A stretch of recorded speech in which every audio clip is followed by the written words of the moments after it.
안녕하십니까. 어, 오정근의 속속 경제 오정근입니다. 오늘은 4월 19일 월요일입니다. 제 뒤에 있는 그 배경 화면이 어제 제가 주말에 장충당 공원에 갈 일이 있었는데 장충당 공원에 한 컷을 가져왔습니다. 같이 감상해 하시면서 오늘 시사회를 같이 나누도록 하겠습니다.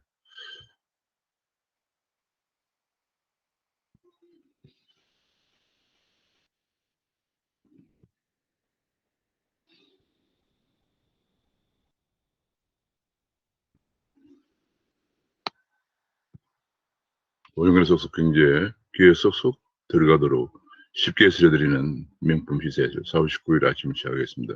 구독과 알림 설정을 눌러주시면 감사하겠습니다. 어제 그저께 광역단체장 5개 야당 광역단체장 서울, 부산, 제주, 대구, 경북이죠. 경북 단체장들이 모여서 공시가를 동결하고 공시가 결정권을 지방자치단체에 넘겨야 한다는 주장을 하면서 동시에 어, 감사원이 지금 현재 말썽 많은 공시가격을 재조사해야 한다. 지금 뭐 엄청나게 많은 재조사에 관한 요청이 들어오고 있는 상황이기 때문에 감사원이 공시가격 조사를 해야 한다는 주장을, 공시가격에 대한 조사를 해야 한다. 엄정하게 제대로 조사가 되었는지를 조사해야 한다. 그런 얘기죠. 어, 이스라엘은 드디어 이제 마스크를 벗고 일상의 생활에 나섰다고 합니다. 국민 61%가 2차 접종까지 마쳤다. 국민 61%가 1%가 1차 접종을 마쳤다고 합니다. 이스라엘이 61%, 영국이 48%, 칠레가 41%, 미국이 38% 등등입니다. 한국은 2.8%에 그치고 있는 상황입니다.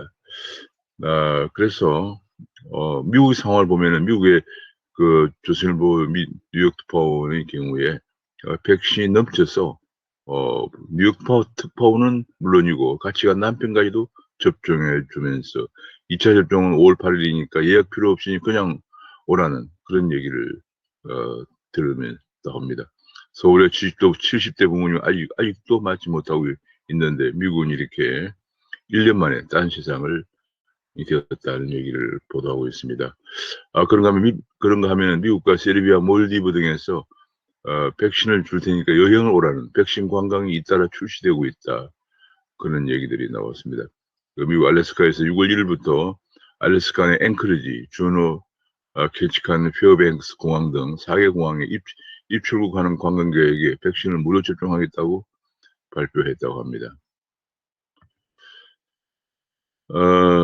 지금 초기 방역 모범국이었던 한국이나 일본, 호주는 백신 확보로 실패해서 완전히 분명히 백신 접촉국이 되었는데, 두 번 접종한 걸 기준으로 해서 보면은 여기도 한 번 접종한 기준이군요. 이스라엘 60%, 영국 49%, 미국 38%, 한국 2.9% 나와 있습니다.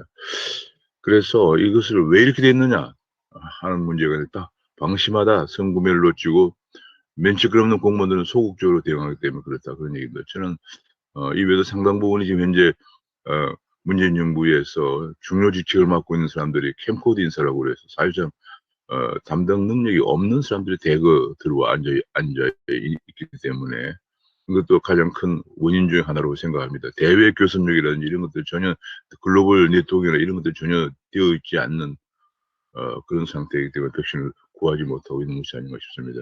그런 가운데 백신을 위해서 영업 손실 입은 자영업에 대해서 4월부터 손실 보상을 적용한다, 지급한다, 그런 얘기가 나왔습니다. 또 한 가지 지금 문제가 되고 있는 것이 백신이 급하지 않다고 김어준의 뉴스 공장에 나와서 발언했던 김호란 교수가 청와대 방역기획관에 발탁이 되었다. 바로 이런 발언 때문에, 이런 인식 때문에 백신을 제대로 구하지 못했는데, 이런 사람이 방역기획관에 발탁이 되었다는 것이 지금 또 논란이 되고 있습니다. 방역기획관은 방역이나 백신 접종 업무를 총괄하는 자리인데, 의협이나 백신학교에 있을 당시에 문정부의 편향적이고 비과학적 정치적 발언이 잦아서 비판을 받아온 분인데, 이번에 청와대 방역기획관에 발탁됨으로써 국민의힘의 윤희숙 의원은 국민을 혹세무민한 분이다. 이렇게 비판을 하고 나섰습니다. 일본에서 백신 가뭄을 단번에 이번 미일 정상회담으로 해결이 되었다고 합니다. 미일 정상회담의 스가 일본 수상은 미국 대통령 바이든 대통령과의 회담 끝에 바로 화이자에 전화를 해서 5천만 명분을 확보했다고 합니다. 역시 그 일본의 그 미일 정상회담이 대단한 일본의 방역을 단번에 해결해 준 것 같습니다. 9월까지 16세 이상 모든 사람들에게 접종할 수 있는 접종 물량을 확보했다라고 얘기를 했습니다. 지금 현재 화이자로부터 병당 6회 접종을 전제로 1억 4,400만 회, 그러니까 2번씩 맞는 걸 계산하면 7,200만 병분을 공급받기로 계약을 했다고 합니다. 일본 내 16세 이상 접종 대상이 약 1억 1천만 명 정도이기 때문에 이번에 그 계약한 물량으로 1억 4,400만 분 만회, 7,200만 분이기 때문에 만 명인데 일본의 인구 접종 대상이 16세 이상 1억 1천만 명이고 일본이 화이자 측에 추가 공급을 또 5천만 이렇게 그러니까 이해하면 5천만 병이죠. 그러니까 일본은 화이자로부터 이미 2회 접종 기준으로 7,200만 분을 확보해 둔 상태인데 이번에 또 5천만 명분을 추가로 받기로 했기 때문에 화이자만 해도 벌써 1억 2천만 병분이 된다 그런 얘기입니다. 일본은 그 외에도 화이자 외에도 아스트라제네카에서 6천만 명분 또 모더나에서 2천만 명분을 공급받기로 계약을 했다고 합니다. 정말 대한민국으로서는 아쉬운 대목이 아닐 수 없습니다. 그래서 이번에 다음 달에 열리는 미일 정상회담을 볼 때 우리 한미 정상회담에서도 쿼드 가입을 지렛대로 해서 우리도 백신 스와프 외교전을 펴는 실익을 보여야 된다 그런 얘기입니다. 또 다시 또 무슨 뭐 북미 회담 이런 얘기를 꺼내면서 또 백신도 확보 못하는 그다음에 그야말로 문재인 정부의 치명타가 될 것입니다. 국민의 생명이 물론 아주 가장 먼저 중요한 문제로 대두가 되고요. 그래서 가치동맹에 바이든이 청구할 것으로 예상되는 가치동맹 힘을 주면서 우리가 백신을 확보하는 전략적인 자율성을 모색해야 된다 그런 얘기겠습니다. 이런 것을 이번에 일본의 미일 정상회담이 사례로 보여주었으면 졌는데도 우리가 다음 달에 이런 방향으로 백신을 확보하지 못한다면 정말 이거 뭐 도저히 국민의 생명을 두고도 오직 북한 눈치나 본다든지 중국 눈치나 본다든지 하는 정부는 정말 국민이 용납할 수 없는 정부라고 비판을 받아도 마땅할 것입니다. 일본의 그 후쿠시마 원전 오염수에 관해서 이번에 한국을 방문한 이번에 그 해상 투기 금지 국제 협약에 대응을 촉구하고 나섰습니다. 해상 투기 금지, 해상에서 이제 그 오물 같은 거 투기하는 거죠. 그래서 금지하는 국제 협약인데 일본은 육상에서 방출한 것이 해양 투기가 아니다. 그런 의견을 개진했습니다. 이번에 한국을 방한한 존 케리 미국 대통령 기후변화 특사가 한국을 방문했는데 만찬을 하면서 정의용 안보실장이 협조 요청을 했는데 미국 존 케리 미국 대통령 기후변화 특사는 일본 오염수 문제는 끼어드는 것은 적절치 않다라는 선을 그었다고 합니다. 일본은 IAEA와 협력해서 방류를 진행하고 있는 상황이다 이렇게 설명을 했다고 합니다. 지금 우리나라는 계속 지금 그야말로 국제적인 현실을 전혀 외면하고 있는 건지 모르는 것인지 알 수가 없어요. 일본은 IAEA와 이미 협력을 하고 또 미국과도 협력하고 미국의 긍정적인 반응을 토대로 지금 방류를 하고 있는 상황인데 미국 특사에 대해서 협조를 해달라 이런 얘기를 해달라는 자체가 정말 넌센스죠. 이미 벌써 그런 정보를 가지고 대응을 해야죠. 지금 반도체 문제는 중국에서 10배 값을 주고 칩을 수출하고 있다. 그런 얘기입니다. 삼성의 사장들도 재고가 없어서 긴급 출장을 가야 되는 그런 상황이라서 반도체 쇼티지 문제가 TV나 소형 가전 등 산업 전방위적으로 좀 일본이 입도선멸을 해가는 상황에서 전방위적으로 반도체 쇼티지 문제가 확산이 되고 있는데 2만 원짜리 반도체 칩을 20만 원을 주어도 구하지 못하면 생산 중단이 속출하고 있다. 그런 얘기가 지금 나오고 있습니다. 그래서 드디어 한국에서도 이제 반도체 특별법을 만든다고 합니다. 오늘 국회에서 반도체 특위가 출범을 하고 반도체 특별법을 만든다. 그런 얘기가 나왔습니다. 뒤늦게나마 반가운 얘기가 아니었었는데요. 한국 반도체 세계 반도체 전쟁 속에서 이재용 총수, 삼성 총수 부재가 아쉽다는 경제 5단 체장은 이재용 부회장 사면을 계속 건의하고 있는 상황입니다. 지금 머물거릴 시간이 없다. 그런 얘기입니다. 바이든이 6월 되면 더 강한 반도체 청구서가 나올 것이다. 지금 현재 100일 조사 계획을 행정서명을 해놓고 조사를 하고 있거든요. 그 6월 초에 글로벌 공급망 조사 결과가 나오면은 더욱더 중국 반도체 산업을 겨냥해서 공격을 할 가능성이 있기 때문에 국내 중국의 기업들, 중국에 공장이 있는 국내 기업들의 악영향이 우려가 된다. 더 강한 반도체 청구서가 나올 것이라는 점에 대해서 기업들은 비상 상태라고 합니다.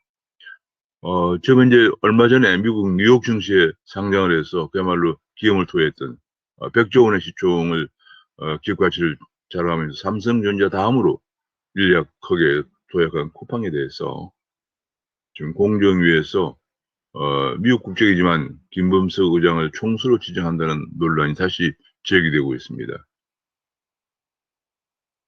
지금 이게 뭐 그렇게 되면 빅테크 기업의 성장의 촉새를 채우는 결과가 될 것이라는 그런 우려가 제기되고 있고요. 특히 이제 아마존과 대결해야 되는, 지금 벌써 이제 쿠팡은 싱가포르에다가 거점을 마련하고 동남아시아를 공략하려고 하고 있는데, 아마존과 대결해서 이렇게 총수가 지정되면은 여러 가지 제약을 받기 때문에 아마존과 대결이 암담하게 하다는 그런 우려가 나오고 있습니다.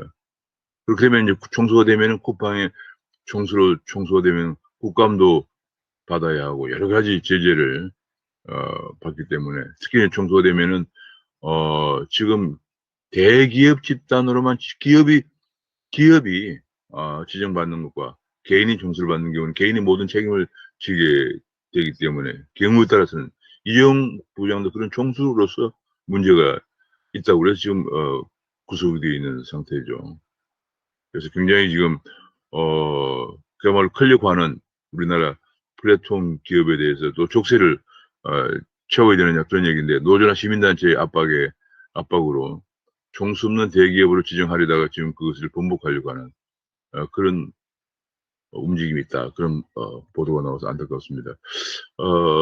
주말에 코스피 시장과 코스닥 시장은 소폭 지금 거의 뭐 형벌 보였습니다. 코스피는 0.0%, 코스닥도 뭐 변동이 없는 상태로 코스피는 3,198, 코스닥도 천스닥에 도달한 이후에 1,021을 유지하고 있는 상황입니다.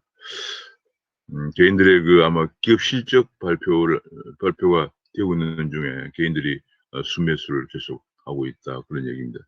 반면에 기관들은 매도를 하고 있는데 개인과 외국인이 순매수를 하는데 따른 것으로 분석이 되고 있습니다. 미국에서는 지금 다우존스가 주말에 0.48% 올라서 다우존스 지수가 34,200까지 올라갔습니다. 나스닥도 0.1% 올라서 14,051을 기록했습니다.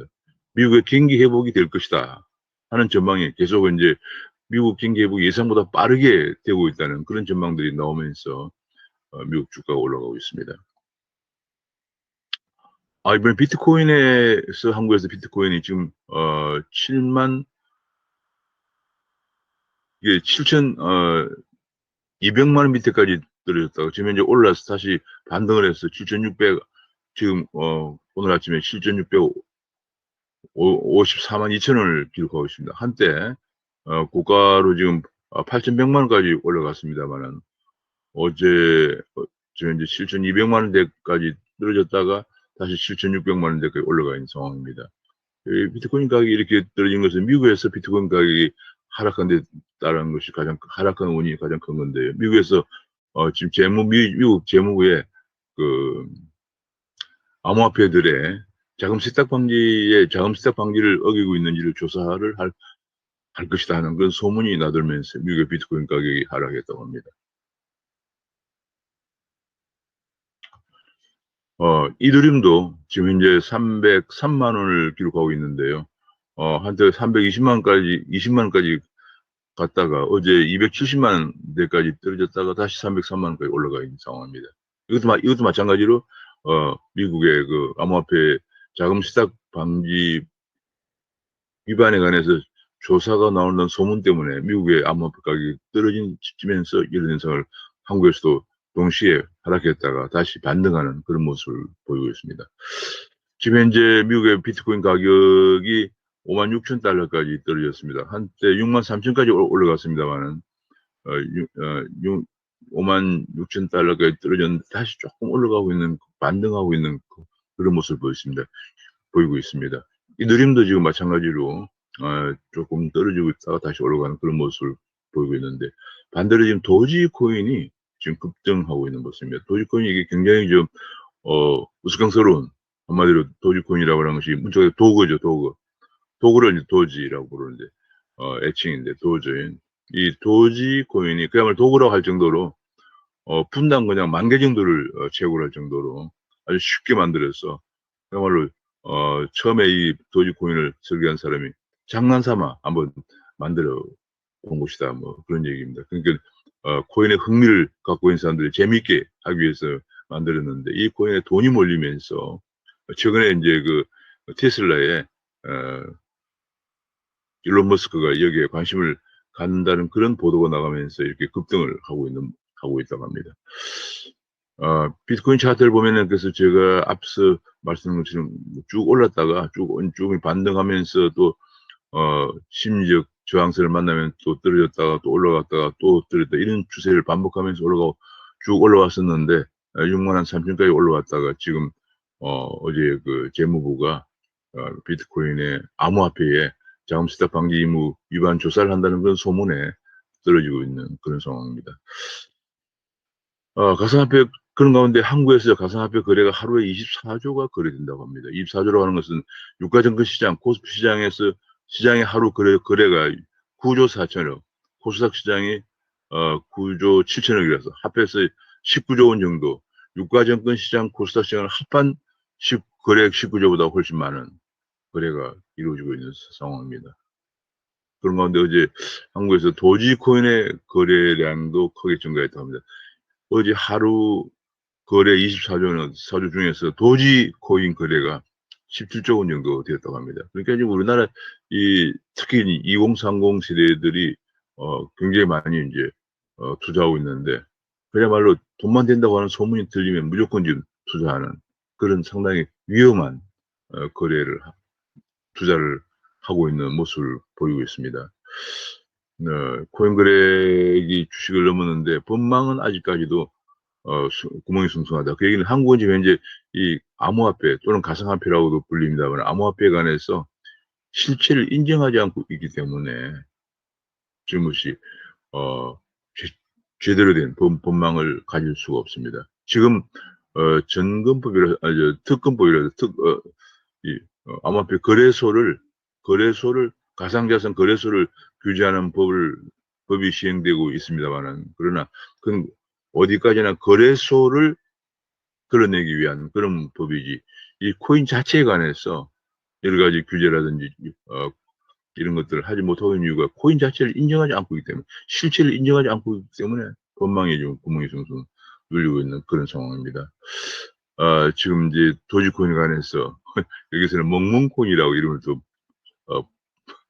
붙이게 됐어요. 근데 머스크가 관심을 갖자 올해만 6,000%가 올라갔다.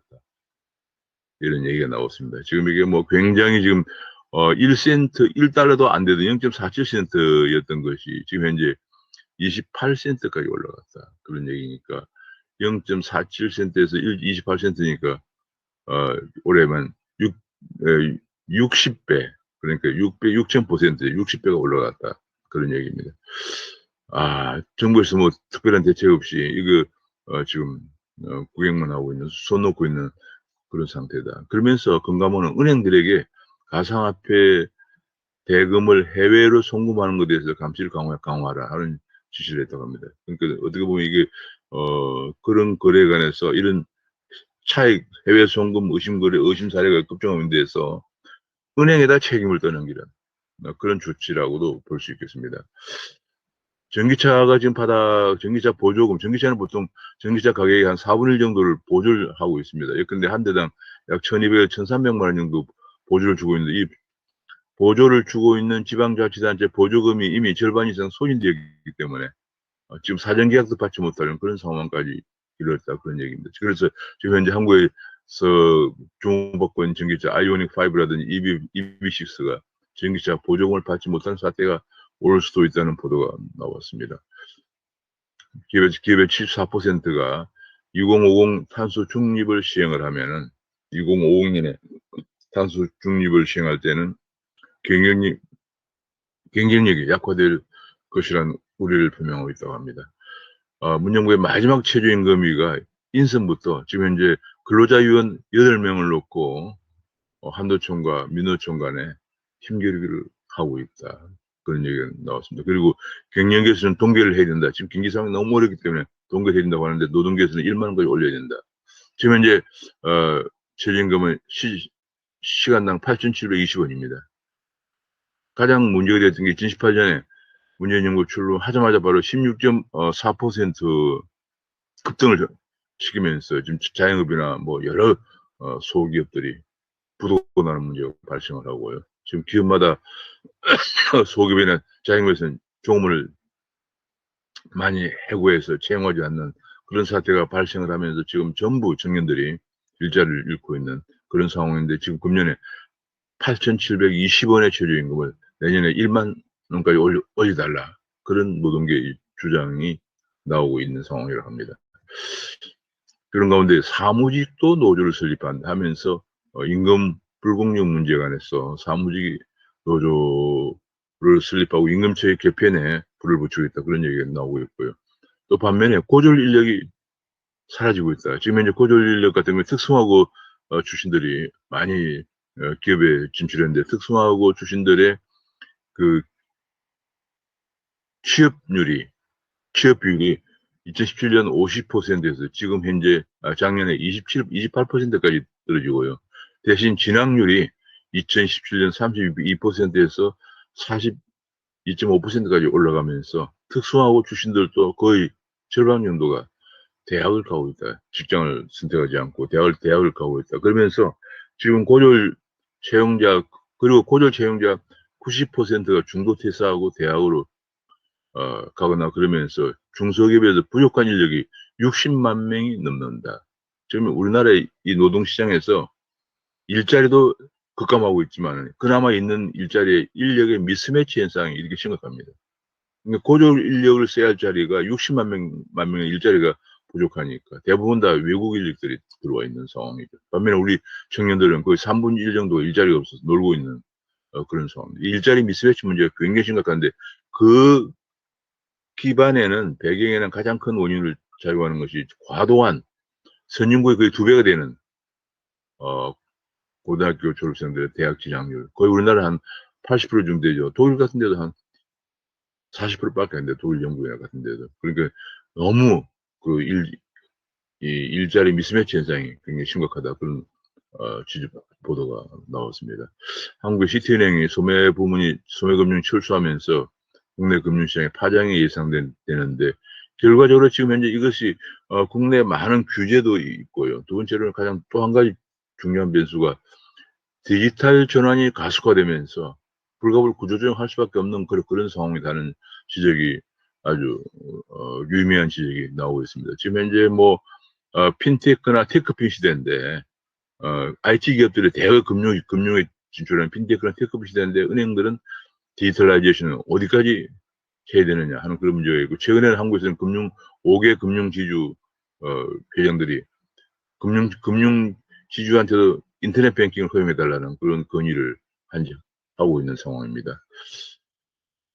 지금 그런 가운데 금융 혁신의 어떤 바로미터였던 규제 샌드박스가 실제로 67개 규제 샌드박스를 적용했는데 실제로 정비가 완료된 것은 19%밖에 안 된다. 13개밖에 안 된다는 그런 규제 샌드박스가 유명무실해지고 있다는 지적이 나오고 있습니다. 지금 또 한 가지 문제는 제가 얼마 전에 그 특집 그 심정무석을 해드렸습니다만 2030들이 지금 사채로 몰리고 있는 문제가 불법 사채로 몰리고 있는 문제가 굉장히 심각합니다. 지금 불법 사채의 금리가 400%가 넘는다고 합니다. 2019년 하더라도 한 100%가 넘었는데 지금 400%가 넘으면서 급전으로 예컨대 뭐 한 100만 원 빌리면 이자만 해도 400만 원을 내야 됩니다. 정말 이게 2030을 중심으로 한 서민층의 엄청난 가계 파괴를 가져오는 그런 문제인데요. 이것이 다들 불법이 사금융이 있으면 안 된다는 거 알지만 4명 중에 3명 그러니까 75%가 알지만은 급전이 필요해서 쓰고 있다는 조사 결과가 나왔습니다. 급전에 이런 불사채는 또 최고금리 적용을 받습니다. 그렇기 때문에 이런 과도한 피해에 대해서는 무료 법률 지원을 법률구조공단에서 해주기 때문에 법률구조공단의 무료 법률 지원을 반드시 받도록 바라고요. 저는 우선 아무리 급해도 한 번 불법 사채에 발을 들여놓으면 다시는 빠져나오기 힘들고 가정 전체가 파괴되기 때문에 불법 사채에 발을 들여놓기 전에 반드시 근처에 있는 서민금융지원센터라든지 새마을금고라든지 혹은 신용협동조 이런 데를 반드시 방문하기를 바랍니다. 서민금융지원센터도 있고 새마을금고도 있고 신용협동조합도 있고 그렇습니다. 그것만 해도 어느 정도 해결할 수가 있습니다. 그리고도 만약에 할 수 없이 불법사채를 사용을 했다가 피해가 발생하면은 반드시 법률구조공단에서 무료 법률 지원을 받아야 됩니다. 그냥 당하고만 있으면 안 됩니다. 지금 이제 MB가 했던 일을 적폐라고 해서 무조건 해외 강산을 내다 팔고 있는데 현재 경기가 회복되면서 광물값은 지금 이제 엄청 오르고 있는 그런 상황입니다. 광물 종합지수가 1400대에서 현재 2090까지 올라가고 있는 그런 상황인데 우리는 계속 해외 광물을 내다 팔고 있는 알짜 강산도 내다 파는 그런 정말 어처구니없는 일들을 벌이고 있습니다. 그야말로 우리 경제 100년 대계라 그러면 교육이라든지 에너지 자원인데 에너지도 지금 뭐 탈원을 한다 그러면서 완전히 지금 어 에너지 기반이 붕괴가 되고 있고 더 큰 문제는 원가가 지금 신재생 에너지 원가가 엄청 비싸기 때문에 예컨대 원전 같은 거는 1kW당 뭐 한 60원 정도 가는데 신재생 에너지는 200원 가까이 된다고 합니다. 그렇게 되면서 앞으로 전기차라든지 전기가 굉장히 필요한 4차 산업혁명 시대에 그야말로 기본 경쟁력을 붕괴시키고 있는 데다가 석유 한 방울 안 나는 자원 빈국인 한국에서 해외 자원을 우리가 개발해서 수입해서 사용해야 되는데 이미 개발을 많이 하고 있고 엄청난 돈을 투입해서 이제 이익을 내고 있는 광산가지도 내다 팔면서 그리고 그 해외 광물자원공사를 그것이 이제 매각이 끝나면 폐지한다고 합니다. 폐지하고 만드는 한국 광해광물공사로 하는 것은 그 목적이 북한의 광물을 개발한다. 광물 개발을 지원한다라고 되어 있다고 합니다. 정말 어처구니가 없는 일이 아닐 수 없습니다. 도무지 이 정부가 어디로 가고 있는 것인지 저는 감당이 안 됩니다. 자, 그 다음에, 지금 이제 너무 안타까운 거지. 이렇게 이제 청년들이 3분의 1은 일자리가 없는 상황이고요. 일자리가 있는 사람도 제가 며칠 전에 본 보도에 놀라운 것이 정규직 취업이 16%밖에 안 된다고 합니다. 일자리가 있는 사람도 거의 나머지 뭐 한 40% 넘게는 알바나 그냥 비정규직을 하고 있는데 그러다 보니까 청년들이 현금이 부족해서 지금 말이죠. 부족해서 지금 현재 나오는 보니까 굶는 청년이 돈이 없어 끼니를 그런 적이 있다는 청년이 37%에 달하고 있다 합니다. 이 대한민국 이게 정상입니까? 일당 소득이 3만 달러까지 올라간 대한민국에서 끼니를 그런 청년이 37%가 된다고 합니다. 일주일에 한두 번 걸린 적이 있다고 하는 청년의 비율도 18.5%에 달하고 있습니다. 정말 이러면서 청년을 위한 정부라고 말할 수가 있는지 정말 답답합니다. 지금 청년들의 일자리, 가장 중요한 건 일자리를 만들어줘야 됩니다. 지금 일자리를 만들어주지 않기 때문에 계속 기업을 때리는 것이 사회 정의인 것처럼 착각하고 있는 586에 옛날 학생운동 때 그 머리 그대로 그냥 굳어 있어요.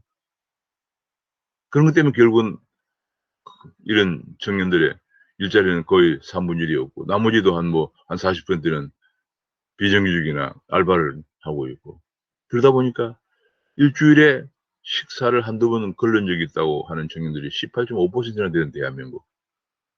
그리고 식사를 1개월에 한두 번 그런 적이 있다는 6.4% 해서 돈 없어서 끼니를 그런 적이 있다고 하는 청년의 비중이 37%나 대한민국. 제가 정말 엊그제 심정부서에서 이 청년들을 어떻게 해야 됩니까? 이 고통받고 있는 청년을 어떻게 해야 됩니까? 어찌해야 합니까? 하는 얘기를 한 적이 있습니다. 정말 정부는 지금부터라도 좀 대우각성하고 기업 투자를 활성화시키고 일자리를 만들어내는데 역점을 둬야 한다고 생각합니다. 정부 출범할 때 일자리 정부라고 해서 일자리 상황판까지 만들고 난리를 피는 쇼를 했지 않습니까? 정말 진심을 보여주기를 바랍니다. 그러다 보니까 돈을 아끼기 위해서 3,000원짜리 식당을 찾으면서 하루에 2끼만 먹고 있다. 그런 보도가, 안타까운 보도가 나오고 있습니다. 그러다 보니까 일당 10만 원에 속아서 보이스피싱 알바가 5배나 늘었다고 합니다.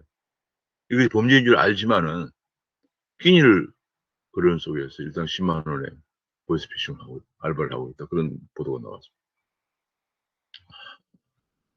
그런 가운데 민주당 당권 후보 3위는 여전히 문재인 정부 성공을 주장하면서